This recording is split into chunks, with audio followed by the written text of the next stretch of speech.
தர்மம் தன்னுடைய இயற்கையினாலேயே இதயத்தின் உணர்விற்குள் இருந்து நம்மை இயக்கும் பிரபஞ்சத்தின் விதி.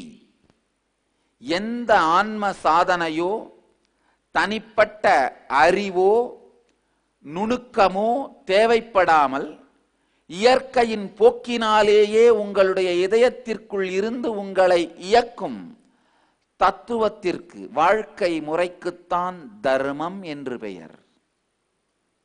ஆழமா புரிஞ்சுக்குங்க.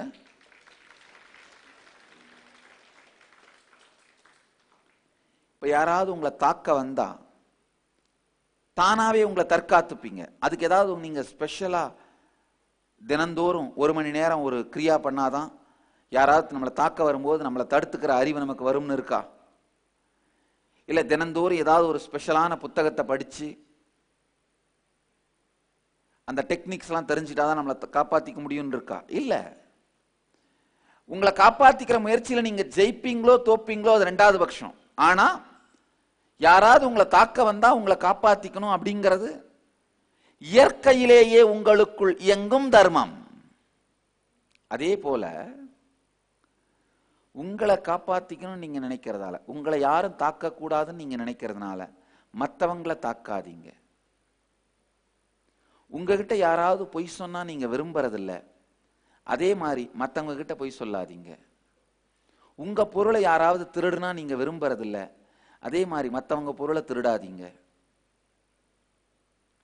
உங்களுடைய பிசிக்கல், உங்க உடம்பை யாராவது நீங்க விரும்பாம நீங்க அழைக்காம பலாத்காரம் பண்ண முயற்சி பண்ணா நீங்க அதை விரும்புறதில்ல, அதையே இன்னொருத்தர் மேல செய்யாதீங்க. இவ்வளவுதான் மொத்த தர்மமுமே. வாழ்க்கையின் மொத்த தர்மமும் இவ்வளவுதான். இந்த மொத்த தர்மத்தினுடைய ஆழம், ஒரு அடிப்படை விதியையும் பார்த்தீங்கன்னா, எதுவுமே நீங்க ஸ்பெஷலா ஒரு பெரிய ஆன்மீக சாதனை பண்ணி இல்ல ஒரு புத்தகத்தை படிச்சு கத்துக்கணும்னு அவசியம் இல்லை.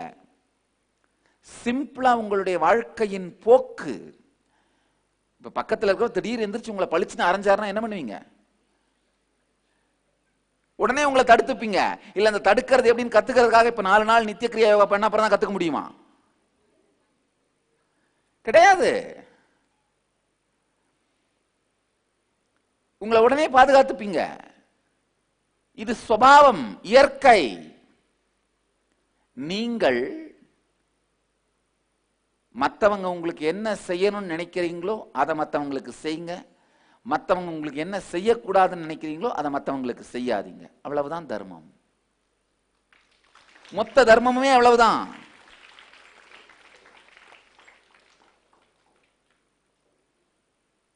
நம்ம பிரச்சனையே என்னன்னா, இவ்வளவு எளிமையான விஷயத்தை புரிந்து கொள்ள நம்ம தயாரா இல்லை.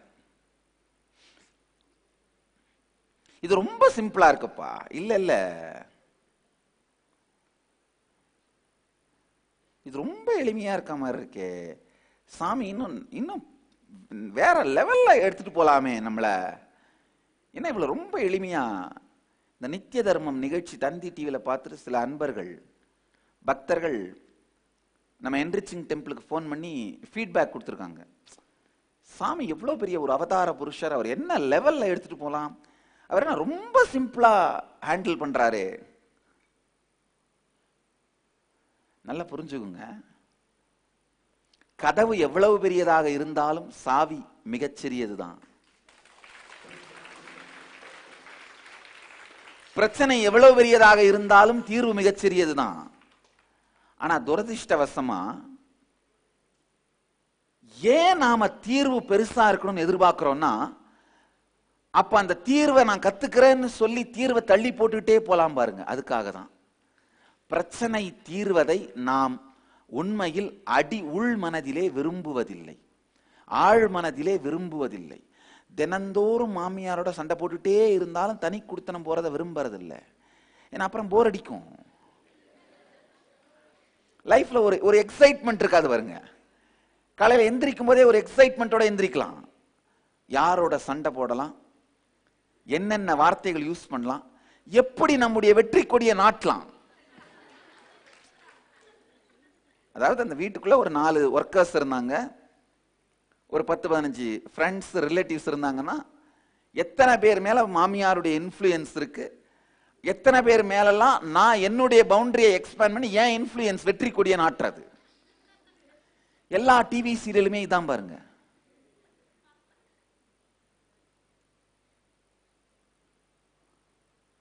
எப்படி உலகத்தில் இருக்க எல்லா தத்துவங்களுடைய அடிப்படையான சூத்திரமும் பகவத்கீதையோ, அந்த மாதிரி உலகத்தில் இருக்க மொத்த டிவி சீரியலோட அடிப்படை சூத்திரத்தையும் நான் இப்ப சொல்லிட்டேன்.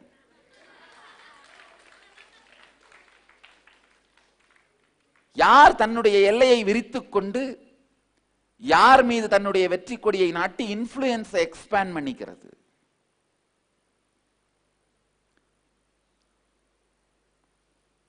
ஆழமா புரிஞ்சுக்குங்க. தர்மம் மிகவும் எளிமையானது. ஆனால் அதை வாழ விரும்பாததனால் நாம் கடினப்படுத்தும் பொழுது அல்லது கடினமானதாக இருக்க வேண்டும் என்று எதிர்பார்க்கும் பொழுது, எளிமையானதாக இருப்பதனால் அதன் மீது நமக்கு நம்பிக்கையும் ஸ்ரத்தையும் வராத பொழுதுதான் தீர்வுகள் கடினமாக்கப்படுகின்றன.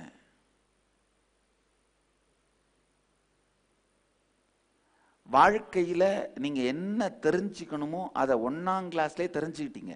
அறம் செய்ய விரும்பு, ஆறுவது சினம், இயல்வது கரவேல், ஈவது விளக்கேல், ஐயம் மிட்டுவுன், வேற எதுவும் தனியா இல்ல. அதை இத்தனை வருஷமா வாழாததுனால திரும்ப வந்து கத்துட்டு போறீங்க, அவ்வளவுதான். அதை உங்களுடைய அனுபவமா மாத்திர சில நுட்பங்களை உங்களுக்கு கொடுத்து அந்த அனுபவமா மாத்தி அனுப்புறேன், அவ்வளவுதான், வேற ஒண்ணுமே கிடையாது. உங்களுக்கு புரியுற லாங்குவேஜ்ல சொல்லி நீங்க அதை அனுபவமா மாத்திக்கிற ஒரு மொழியில சொல்லி புரிய வச்சு அனுப்புறேன், அவ்வளவுதான், வேற ஒண்ணுமே இல்லை. சில பேர் இந்த நித்திய தர்மம் ஷோ நிகழ்ச்சியை பார்த்துட்டு நான் சாமி கிட்ட இருந்து இன்னும் ரொம்ப எதிர்பார்க்கிறேன். ரொம்ப சிம்பிளா டீல் பண்றாரு, ரொம்ப சிம்பிளா பிரச்சனைகளை ஹேண்டில் பண்றாரு. அப்படின்னா என்ன அர்த்தம்னா, தன்னுடைய வாழ்க்கை பிரச்சனையே ரொம்ப காம்ப்ளிகேட்டடா ஹேண்டில் பண்ணியே பழகி எதையுமே சிம்பிளா ஹேண்டில் பண்ற பழக்கமே இல்லாம போயிட்டதுனாலதான். அதாவது மனிதன் உண்மையை சொல்வதை விட மிக வேகமாக மிக ரொம்ப நேச்சுரலா பொய் சொல்ல பழகிட்டான். இந்த லை டிடெக்டர், பொய்யை கண்டுபிடிக்கிற மெஷின்ஸ் இப்போ இருக்கு. அந்த மெஷின்ஸ் எப்படி ஃபங்க்ஷன் ஆகுதுன்னா, அந்த நீங்க ஒரு வார்த்தையை சொல்லும் போது உள்ளுக்குள்ள கம்ஃபர்டபுளா ஸ்ட்ரெஸ் இல்லாம இருந்தா நீங்க சொல்றது உண்மைன்னும், ஸ்ட்ரெஸ் இருந்தா நீங்க சொல்றது பொய்னும், அந்த பிலாசபி, அந்த பிரின்சிபலை வச்சுதான் அந்த மெஷின் ஃபங்க்ஷன் ஆகுது. ஆனா அந்த மெஷின் எல்லாம் இதுக்குமே இப்ப பொய். ஏன்னா இந்த நவீன காலத்துல மனிதன் பொய் சொல்றது ரொம்ப கம்ஃபர்டபுளாகவும், உண்மையை சொல்லும் பொழுது நம்மளை எங்க பிடிச்சிருவாங்களோ, நம்ம எப்படா நம்மளை காப்பாத்திக்கிறதுன்னு யோசிச்சும் சொல்ல வேண்டிய சூழ்நிலைக்கு மாறிட்டான். அந்த மாதிரி மன அமைப்பாயிருச்சு. இப்பதான் சொன்ன ஒரு சின்ன கதை, தமிழ்ல அதை டிரான்ஸ்லேட் பண்றேன். பொய் சொன்னா அரையற ஒரு ரோபோ இயந்திரத்தை ஒரு நபர் வீட்டுக்கு வாங்கிட்டு வர்றாரு. டின்னர் டைம்ல அவர் அந்த மெஷின் எடுத்து வச்சு டெஸ்ட் பண்றதுக்கு வச்சிடறாரு. அவர் பையன்கிட்ட கேட்கிறாரு, இன்னைக்கு ஸ்கூல் டைம்ல எங்க போயிருந்த? அவன் சொன்னான், பையன் ஸ்கூல்ல தானே இருந்தேன் அப்படின்னு. அந்த ரோபோ பளிச்சுன்னு அரைஞ்சுதான் அவனை. பொய் சொல்றான். அவர் கேட்கிறாரு, உண்மையை சொல்லு. இல்ல, என் ஃப்ரெண்டு கூட உட்காந்து ஒரு டிவிடி பார்த்துட்டு இருந்தேன். இவர் கேட்கிறாரு, என்ன டிவிடி? அவன் சொல்றான், கார்ட்டூன். உடனே அந்த ரோபோ பளிச்சுன்னு அவனை அரையுது. உடனே இவர் கேட்கிறாரு, இல்ல உண்மையை சொல்லு, பார் ரோபோ அரையுது பாரு, இதுவும் பொய்.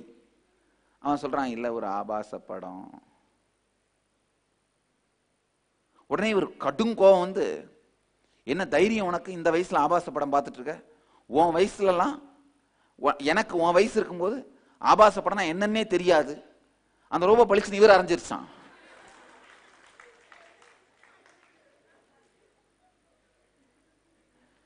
உடனே அந்த அம்மா அவங்க ஒய்ஃப் சிரிச்சுட்டே, என்னையா சொல்ற, அந்த கணவனை பார்த்து, உன் பையன் உன்ன மாதிரி தானே இருப்பான், இவன் உன் பையன் தானே அப்படின்னுச்சான். அந்த ரோபா அந்த அம்மா வரைஞ்சிருச்சான்.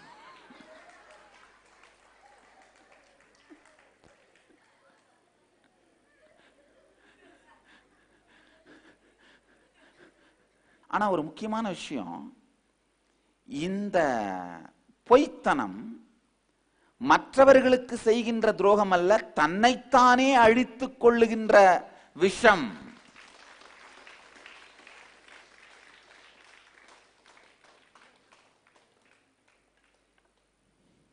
மனைவி கணவன்கிட்ட போய் சொல்றாங்க, நான் உங்ககிட்ட ஒன்று சொல்லுவேன், நீங்க அடிக்க கூடாது. கணவன் சொல்றாரு, சொல்லு சொல்லுமா, அடிக்க மாட்டேன் சொல்லு. மனைவி, நான் கர்ப்பமா இருக்கேன். உடனே கணவர் குதிச்சு, இதுக்கு போயா பயந்த, இதுக்கு போய் நான் ஏமா அடிக்க போறேன், நல்ல விஷயமாச்சேமா அப்படின்னு. உடனே மனைவி கண்ணெல்லாம் விரிச்சு ரொம்ப ஆச்சரியப்பட்டு, அப்படியா, நான் காலேஜ் படிக்கும்போது எங்க அப்பா கிட்ட சொன்னா அவர் என்ன அடிச்சாரு, அதனாலதான் பயந்தேன்.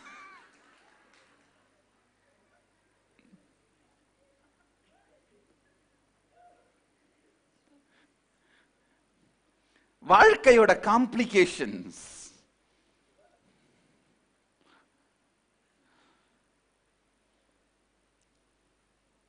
இன்றைய சத்சங்கத்தின் சாரம் என்னன்னா, இயற்கையின் போக்கோடு மிக எளிமையாக வாழ்வது தர்மம். உங்க வாழ்க்கையில அந்த எளிமை உணர்வுக்குள்ள நீங்க வர்றதுக்கு செய்ய வேண்டிய ஒரே ஒரு விஷயம், பூரணத்துவத்தை உருவாக்குதல். இன்கம்ப்ளீஷன்ஸ் எல்லாம் கம்ப்ளீட் பண்றது. அதை தான் இந்த 4 நாளும் செய்ய போறீங்க. இந்த 4 நாளும் நித்திய கிரியா யோகா தியான முகாம் மூலமா அதை தான் செய்ய போறீங்க. வாழ்க்கையின் எளிமைத்துவத்திற்கு, தர்மத்தை வாழுகின்ற எளிமைத்துவத்திற்கு வாருங்கள். அதுதான் இன்றைய சத்சங்கத்தின் சாரம்.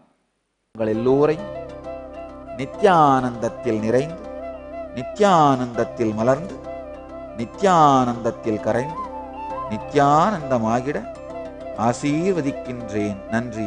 ஆனந்தமாக இருங்கள்.